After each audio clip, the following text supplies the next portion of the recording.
Tol, tol. Ano ba yung mga dala nyo? Pwede ba natin pakita sa kanila? Yaya mo na isa, isa, tol. Ano yan, tol? Kita nyo po ba? Labas mo nga konti, tol. Medyo yan mga...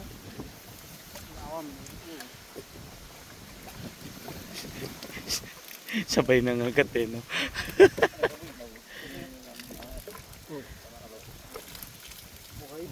Buhay na? Buhay? Buhay? Ay, pwedeng iuwi. Yan o. Palos po yan. Yun o. Dalawa? Pares buhay? Hindi. Yung malaki yung buhay. Ayun, palos po. Di ba? Yan tol, ano yan tol? Tingnan tol. Luto? Ah, luto. Hindi namin naubos yung ulam namin. Sa dami.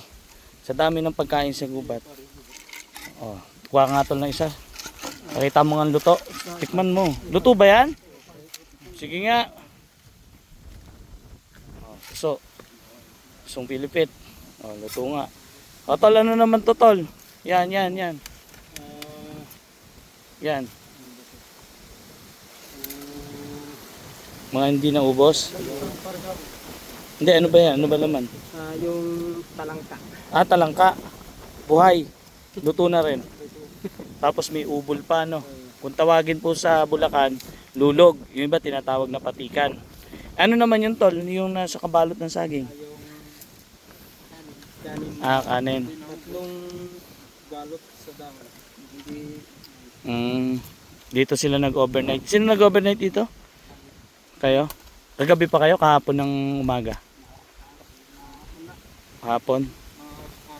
Tapos tingnan nyo, oh, ang daming patani. Mga puno dito may mga patani. Ayun. Ayun pa patani. Ganda rito ano.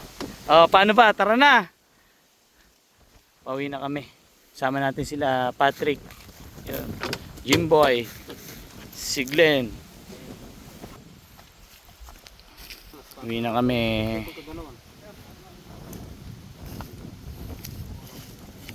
Oh, mauna na kayo tol. Ano yan tol? Palos, luto na. Ah, okay, tara. Oh, kayo. Mauna kayo. Kayo ang ano, mauna kayo. Mauna kayo. Ba't ba nagtuturuan pa kayo? Yan na. Ito yung isa sa mahirap na yuto eh. Yung uwian. Talaga namang nakakapagod. Pero pag nakauwi ka na, yun na, sarap magpahinga. Lakas ng hangin. Tigit ng panahon. Ito mga patani po yan. Ang patani po sa bundok dito, sa mga katutubo, marami. Pati mga kaktis. Yan. Kaya pag panahon ng anihan ng mga patani, ang ginagawa yan, taas ang puno. Puputulin yung puno para ma-harvest yung patani. Pero yung patani, pinanggagapang nila sa mga punong madali na mamatay. Pansinin nyo, patay yung puno. Mga mabilis mamatay yung puno. Ay, kaktis. Paahon. Paahon tundaan na to eh. Nakakapagod pero masarap.